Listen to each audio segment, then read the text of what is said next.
அன்பே சிவம் மனமே குரு என்றுணர்த்திய குருவே போற்றி.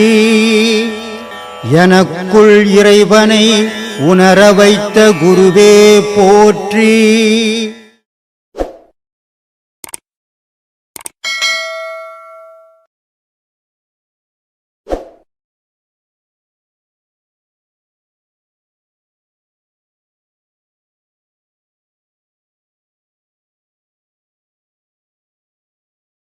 மரணம் எப்படி இருக்கக்கூடாது? கொடூரமாக இருக்கக்கூடாது. கொடூரம்னா இப்போ மரணம் செயற்கையாக இருக்கக்கூடாது, இயற்கையாக இருக்கணும். கொடூரமாக இருக்கக்கூடாது, படுத்தா சாகணும். அது நல்ல மரணம். மரணம் போது வருத்தமே இருக்கக்கூடாது, அவன் அழுவக்கூடாது, கண்ணில் தண்ணி வரக்கூடாது. மரணத்தை ஏற்றுக்கக்கூடிய மனோபாக்கத்தை அவன் உருவாக்கிக்கணும். நான் வாழ்ந்தேன் இவ்வளோ நாள், என்னால் முடிஞ்சது இந்த உலகத்துக்கு செய்த போதும் அப்படின்ற மனோபாவம் அவனுக்கு மனசு உருவாகி போச்சுன்னு சொன்னால் அந்த துக்கம் வராது. ஐயோ நான் இன்னும் இருக்கணும், இதை செய்யணும் அதை செய்யணும்னு நினச்சோன்னா துக்கம் வரதான் செய்யும். பயம் தானே, பயம். செய்யாத போயிட போகிறோமே, என் பொண்டாட்டியை விட்டுற போகிறோமே, என் பிள்ளைங்களை விட்டுற போகிறோமே, இவன் பொண்டாட்டி என்னமோ இவங்க கூட பிறந்த மாதிரி நினச்சிக்கிறது. இவங்க கூட பிறந்தவனுக்கு இவன் உறவு கிடையாது. ஆனால் எங்கேயோ வந்த பொண்ணுக்கு உறவாக இருக்கிறான். ஆனால் இவன் கூட பிறந்த மாதிரி அதுக்காக உயிரை விடுவான் இவன். அது அறியாமை. இப்போ வாழ்க்கையை திருப்தி இல்லாமல் வாழ்ந்தாங்கன்னா அவங்க இந்த மாதிரி கஷ்டத்தோடு தான் சாவாங்களா? கண்டிப்பாக. எதை செய்தாலும் அது ஒரு நிறைவு இருக்கணும். இதை நான் செய்தேன் போதும், 100 ரூபா சம்பாதிச்சிட்டேன் போதுங்க, 100 ரூபா சம்பாதிச்சுங்க, நல்லா சாப்பிடுவோங்க. இன்றைக்கி 100 ரூபா சம்பாதிச்சுட்டு 1000 ரூபாய் சம்பாதிக்கலையாங்கன்னு வருத்தப்பட்டுட்டேன்னா கோடி ரூபாய் சம்பாதிச்சனோட பத்தாதுன்றா போகும். அதனால் எது இருக்குதோ அது போதும்னு நினச்சின்னு சொன்னால் மேலே உனக்கு துன்பம் கிடையாது.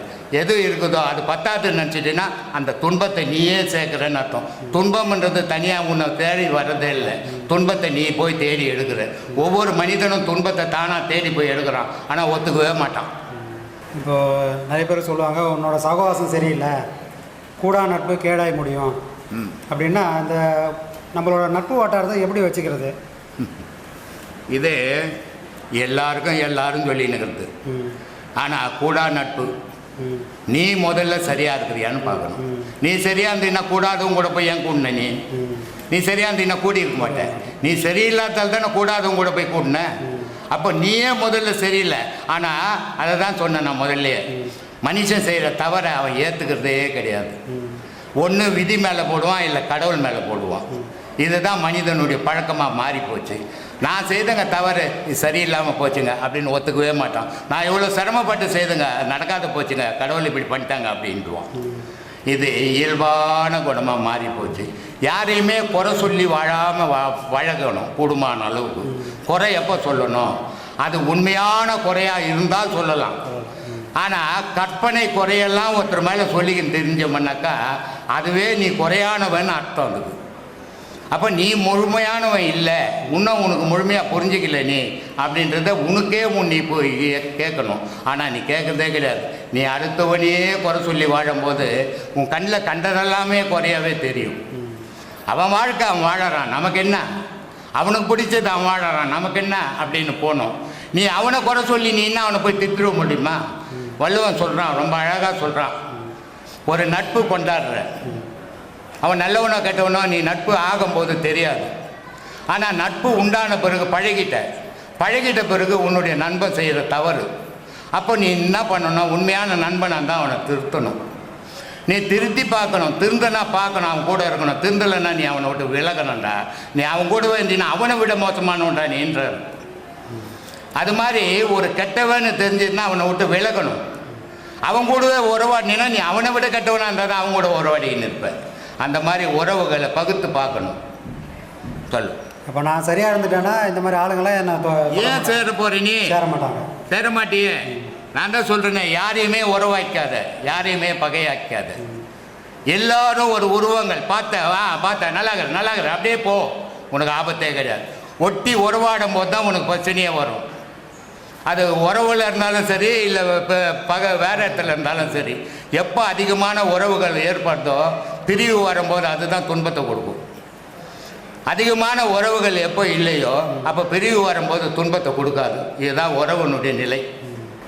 நீ யார் மேலே அதிகமான அன்பு, யார் மேலே அதிகமான நம்பிக்கை, யார் மேலே அதிகமான பாசம் வைக்கிறியோ அந்த பிரிவு வரும்போது உனக்கு உலகத்திலேயே முதல் பகையே அவங்க தான்.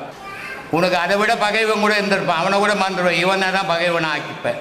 அப்போது யாருக்கிட்டுமே அதிகமாக உறவு வச்சுக்கூடாது, யாருக்கிட்டுமே அதிகமாக பகை வச்சுக்கூடாது.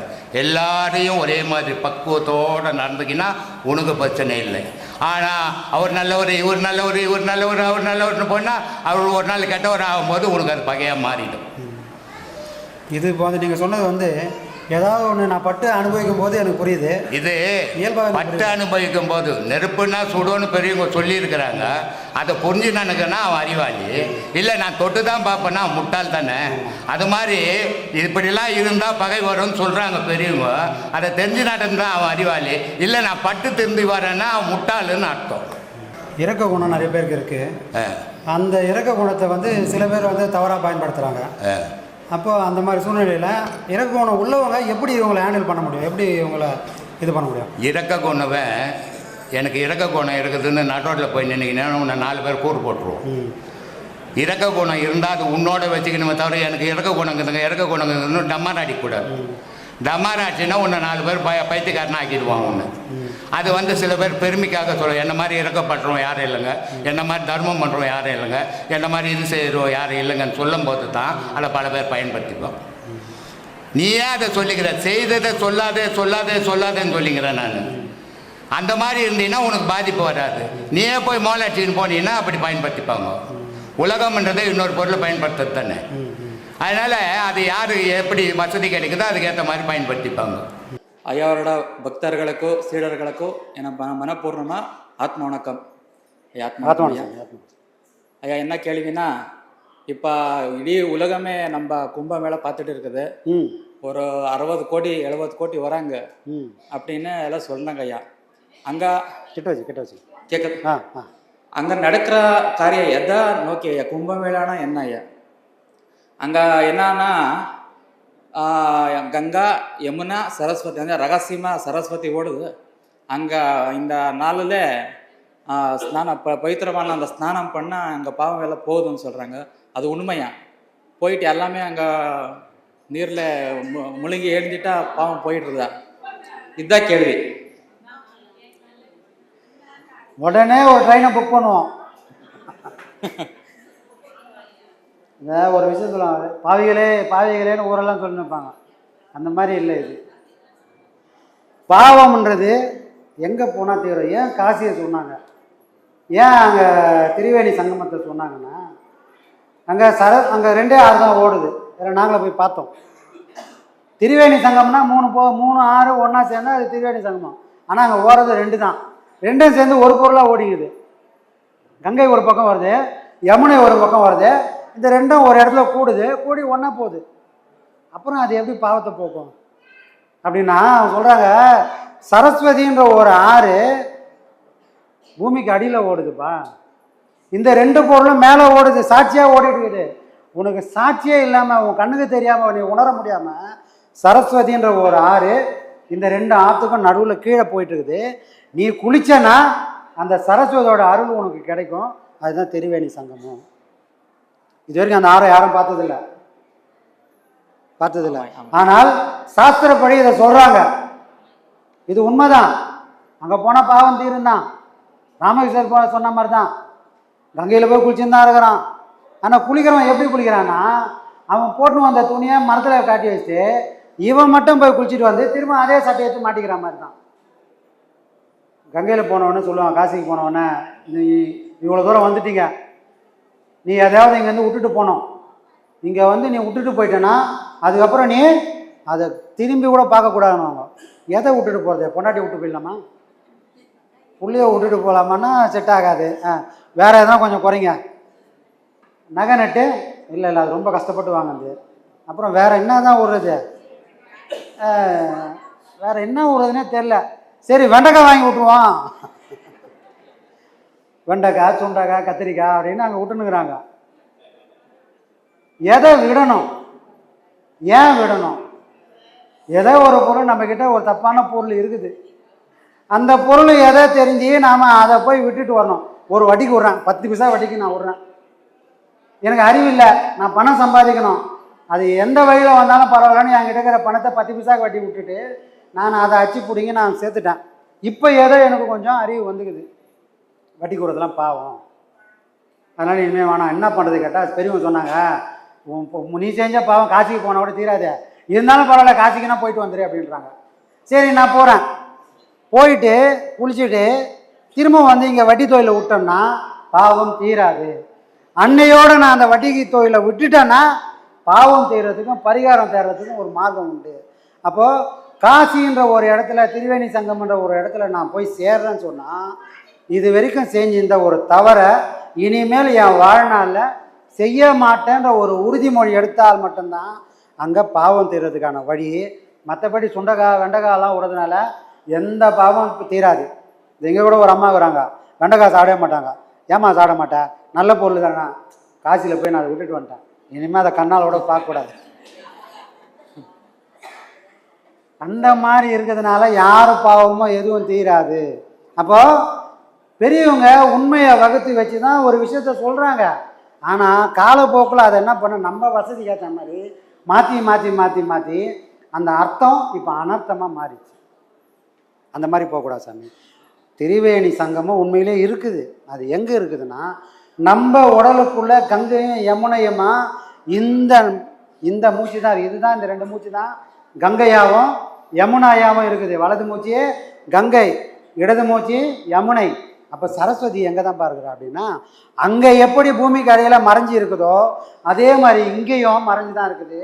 அது இருக்கக்கூடிய இடம் சுழுமுனை.